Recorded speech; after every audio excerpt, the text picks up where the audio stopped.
Morning, everybody. This is Joe Cusick from TradingBlock.com. I'm the SVP of Asset and Wealth Management, and I want to welcome you to our discussion on the markets today, here live from the CME Group trading floor.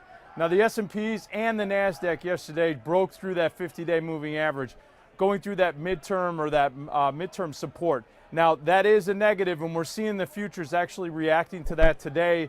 Early in the session, slightly negative, but we're going to watch that battle continue. But breaking that midterm level of the 50-day moving average is something that most traders are really keeping an eye on.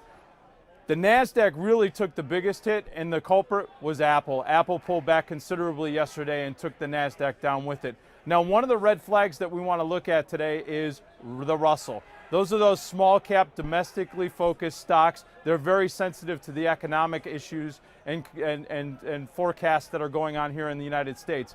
The Russell 2000 right now has basically, if we see a breach of 1107, that could be a real signal that not only are small and mid caps in trouble, but the overall market is going to start to get a lot more volatile at the bare minimum, and we could see some further selling. Also, another red flag is we want to watch the bond markets. Specifically, we want to watch the junk bond markets, because those are the areas where a lot of people were going in for yield, where there wasn't any in the fixed income markets, like on the long end of the curve, the 10-year, the 30-year, even the 5-year. The junk bonds basically were getting whacked yesterday. As a matter of fact, HYG fell below its 200-day moving average.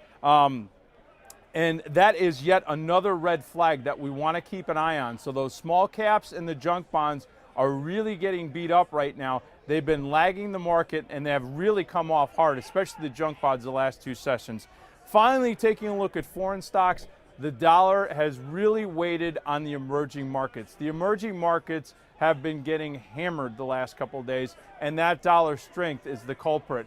We want to keep an eye on those emerging markets. If we continue to see that action, again, we're going to see volatility, the VIX, continue to get rise, and we saw it yesterday. As a matter of fact, we saw something interesting on the close of business yesterday, where there was a big seller of some front-month futures in the VIX, but we'll see how that plays out. The back end of the VIX curve is still up in levels we hadn't seen in months. So, folks, we're seeing a lot of volatility in the market. We're seeing some selling that we haven't seen. We've actually seen over a 1% move in all the major indices, and we're going to see going into this weekend and into next week if that's going to continue.